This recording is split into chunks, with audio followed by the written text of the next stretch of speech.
Hola, soy Leo Maslía y el siguiente autorreportaje está formado por preguntas que me fueron hechas en distintas entrevistas por distintos periodistas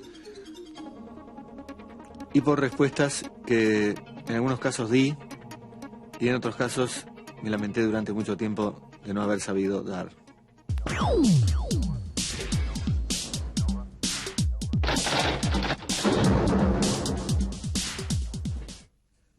Las letras de tus canciones y muchos de tus cuentos hablan de cosas que le pueden pasar a cualquiera. Algunas son cosas que realmente pasaron. Mira, hay mucha gente que confunde la literatura con la crónica periodística, más allá de que sea crónica de cosas que hayan pasado o de cosas que no hayan pasado. La crónica es un género muy importante, por cierto, pero hay muchos otros que no funcionan de la misma manera. En la crónica vos tenés una cosa por una parte y una manera de hablar de esa cosa por otra. Esas maneras pueden incluir falsear la cosa, ocultarla, ayudarte a entenderla de distintos ángulos, en fin, hay un montón de operaciones que se pueden hacer y que se hacen. Pero en la mayor parte del resto de la literatura el asunto no funciona así. No hay por una parte cosas y por otra parte maneras de contar esas cosas. Lo único que hay son las maneras, el contar. Pero el contar en este caso no es un contar algo en el sentido de que ese algo pueda existir más allá de ese acto por el cual lo contamos.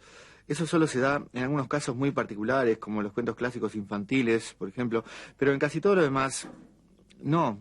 Hamlet, por ejemplo, no es una historia que esté en algún lugar virtual y que Shakespeare la haya bajado con ayuda de ciertas palabras. Hamlet es las palabras que Shakespeare escribió. Entonces, la palabra contar es muy engañosa. Tiene muy poco sentido hablar de si pasaron o no pasaron las cosas de los cuentos, de las novelas, de la poesía, como de todas las expresiones artísticas. Por ejemplo, vos mirás el cuadro Artigas en la Ciudadela de Blanes y lo que importa no es si lo que hay en ese cuadro pasó o no pasó. Si Artigas estuvo alguna vez con los brazos cruzados así, de esa manera. El cuadro no trata de algo que pasó o no pasó. El cuadro mismo es algo que pasa. Es algo que les pasa, por ejemplo, a todos los miles de niños que pasan por las escuelas que tienen colgado ese cuadro. A vos te pasó seguramente. A mí también me pasó. Pero vos muchas veces hablas de cosas muy cotidianas. ¿Qué son las cosas cotidianas? ¿Las que pasan todos los días? Yo no hablo mucho de esas cosas y creo que las canciones y la literatura en general no hablan casi nunca de ellas. Más bien se ocupan de las cosas que pasan una sola vez, de las cosas que se repiten todo el tiempo, como los movimientos de las moléculas y esas cosas. Los escritores no suelen hablar, salvo que lo planteen como marco de referencia para alguna cosa que haya pasado una sola vez. Son los científicos más bien los que hablan de las cosas que siempre pasan, de los procesos que se repiten, ya sea en la sociedad o en la naturaleza o en los sueños. Pero los escritores se ocupan más de lo puntual, de lo que no se repite. Vos trabajás mucho con la repetición, sin embargo. ¿Lo haces con alguna intención de fastidiar? ¿No tenés miedo de aburrir? Mi música no sé si será buena o mala o muy mala, pero sí sé que no repite más que otras que yo conozca. La sensación de repetición depende mucho de cuáles son las cosas sobre las que tiene centrada su atención el oyente. Los Rolling Stones se repiten mucho por el hecho de estar prácticamente todas sus canciones en el mismo compás. Mozart se repite mucho por estar compuestas todas sus obras en un número muy restringido de tonalidades y también por haber compuesto toda su música en 3 o 4 compases, como prácticamente todos los compositores europeos de los siglos XVIII y XIX. Hay un libro de un jazzista, Mark Levine, donde él dice que desde el punto de vista del jazz, toda la música clásica europea es minimista o minimalista porque utiliza un repertorio mínimo de acordes en comparación con los que hay en el jazz. Del mismo modo, desde el punto de vista de la música del romanticismo y de gran parte de la que se llama contemporánea, el jazz puede ser una cosa muy repetitiva, porque hay millones de temas que se tocan durante mucho rato sin cambiar de matiz. ¿Uno se repite por presentarse en público siempre con la misma cara? En cierto modo, indudablemente sí. Siempre hay repetición y no repetición. El asunto es dónde pone su atención el oyente. Aunque en esta época la mayor parte del público parece necesitada de un grado muy alto de repetición de ciertas cosas, por ejemplo, rítmicas y de instrumentación, hay muchos géneros donde las variaciones en estas cosas son mínimas de un tema a otro. Los Beatles, por ejemplo, si surgieran ahora, si tocaran ahora por primera vez, no podrían entrar en ninguna de las categorías del rock o de la música pop, porque cambian demasiado de instrumentos y de ritmos de una canción a otra. ¿Y vos en qué categoría estás? ¿Cómo definirías lo que haces? Mira, mucha gente se enoja conmigo cuando no quiero contestar a eso, o cuando contesto, por ejemplo, no lo definiría o jamás haría eso. Pero creo que no está bien enojarse por una respuesta de ese tipo. Yo no me dedico a analizar mi trabajo. El hecho de hacer cosas y el de estudiar esas cosas son cosas muy diferentes y no tienen por qué coincidir en una misma persona. Fíjate que ya mucho tiempo antes que Freud, Descartes decía en el discurso del método que saber una cosa y saber que se sabe esa cosa son dos cosas muy diferentes y que pueden perfectamente no darse juntas. Pero muchos periodistas dan por sentado que uno tiene que saber qué es lo que hace y arrastran a un montón de artistas a decir cualquier cosa. Hay muchos artistas que saben lo que hacen.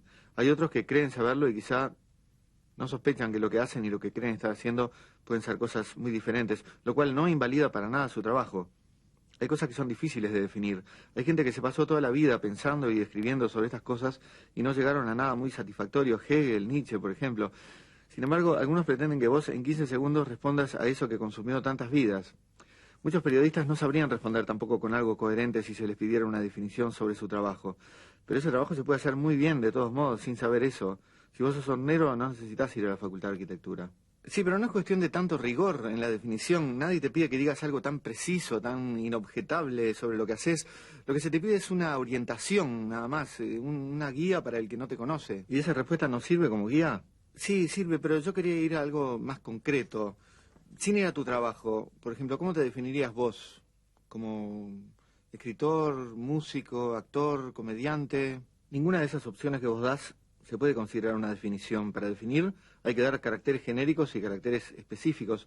Tus opciones dan solo los caracteres genéricos, ocupaciones o cualidades compartidas por un montón de personas en todo el mundo. Eso no define nada. Es como si quisieras definir un conejo y dijeras, es un animal. O si le preguntaras a un conejo, ¿cómo te definirías? ¿Como un animal, una máquina, una sustancia? Ahí no estarías definiendo al conejo, te estarías definiendo a vos como animal. Bueno, vamos a no hablar de definición entonces, sino más bien de rótulos, de etiquetas. ¿Cómo te etiquetarías vos? A mí me gustan las etiquetas y sé que para hablar de las cosas siempre hay que clasificarlas de alguna manera, aunque sea provisoriamente. Pero lo que no me gusta es esa moda de clasificar y etiquetar todo, no como forma de clasificar y etiquetar, sino como sustituto de conocerlas. Yo estoy seguro de que si yo ahora te digo cómo me etiquetaría, vos o cualquier otro, después eso lo van a usar para decir que yo me defino así, y eso no me gusta. Por eso no voy a contestar, porque yo tengo una etiqueta así pegada acá atrás, pero no la voy a mostrar a cámaras. Pero ¿no se podría decir que vos te movés dentro del género absurdo? Un género absurdo sería un género que no podría existir. Hablar de un género absurdo es simplemente una manera de referirse a algo que tuvo un lugar gramatical en una frase, pero que no tiene correlato real, digamos. Es una manera de deshacerse de ese falso lugar provisorio que se le dio a algo que en realidad no era algo. Es distinto si se habla como se hacía en una época de un género del absurdo, que en realidad creo que esa frase fue mal traducida del francés. Se tendría que haber llamado género de lo absurdo. Pero de cualquier manera, un apelativo así es absurdo, porque presupone que existen otros géneros y que esos otros pueden ser géneros de lo lógico o de lo lógicamente consistente. Pienso que la gente que usa la palabra absurdo para calificar o clasificar ciertas ramas de lo artístico es víctima de una confusión propia de lo que Sartre, al hablar de la imaginación, llamaba ilusión de inmanencia, que consiste en que vos creas que cuando te imaginas una silla, en alguna parte de tu cerebro se forma una sillita.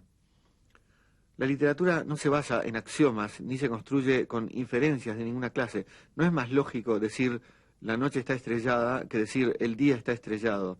La cuestión está en que la noche está estrellada podría ser, tal vez, parte de una crónica que intentara describir un hecho que hubiera acontecido o que estuviera aconteciendo. Y el día está estrellado más difícilmente podría serlo. Pero en un poema o en un cuento, en una letra de canción, la función de una frase como la noche está estrellada no es hacer la crónica de un hecho, la función es otra, y no hay nada que pueda lógicamente conducir a un escritor a escribir eso. El hacerlo es una elección tan caprichosa y arbitraria como escribir el día está estrellado o cualquier otra cosa. Y cada una de esas cosas puede servir mejor o peor en su contexto de acuerdo a lo que uno le pida, consciente o inconscientemente. Ya se trata de crear un estado de ánimo, de escribir un lugar, inventar un lugar, o decir cierto número de sílabas, o develar deficiencias del lenguaje, o lo que sea. Si vos escribís, puedo escribir los versos más tristes esta noche, no hay ninguna ley lógica que te diga que tenés que seguir con escribir, por ejemplo, la noche está estrellada, más bien que, pero no lo haré. Puedo escribir los versos más tristes esta noche, pero no lo haré.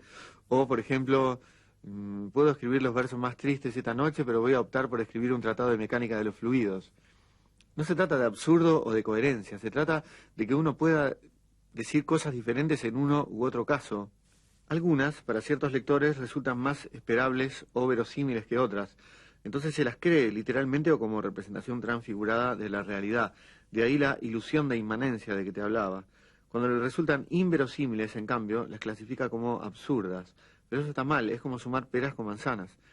Hablar de un género de lo absurdo es algo ingenuo, es desconocer lo que es escribir, lo que hace la gente cuando escribe ficción. Pero ese desconocimiento, por supuesto, que no impide escribir. Hay muy buenos escritores que lo tienen, como puede haber muy malos que no lo tengan. Pero fíjate vos que mucho antes de que en Europa acuñaran esa historia del género del absurdo y todo eso, Macedonio Fernández, el escritor argentino, escribió Adriana Buenos Aires, que es una novela a la que puso el subtítulo de Última novela mala, en el sentido de última novela escrita bajo el falso supuesto de que es más lógico escribir algo que se podría parecer a lo que a la luz de toda la ignorancia que tenemos sobre las cosas de la sociedad y la naturaleza, uno podría contar de cosas que pasaron realmente, que escribir algo libre de ese supuesto. Y después escribió la primera novela buena, que es la novela de la Eterna. Pero claro, la mayoría lo toman como una gracia de él, sin haberlo entendido, porque siguen escribiendo novelas malas una tras otra, que algunas son buenísimas, pero son malas en el sentido de que están presas de ese falso supuesto, están encerradas en esa celda cumpliendo condena por malas. ¿Alguna vez hiciste terapia? No, nunca hice, ni tampoco me la hicieron a mí. ¿Qué cualidades son las que más apreciás en una mujer? La rectitud y la curvatura. De las distintas cosas que haces, ¿cuál preferís? El sexo. Sé que eso no es común, que a la mayoría de la gente no le gusta, pero a mí sí. ¿Qué es lo que más odias? La costumbre que tienen los inspectores de los ómnibus de golpear con una monedita en los vidrios.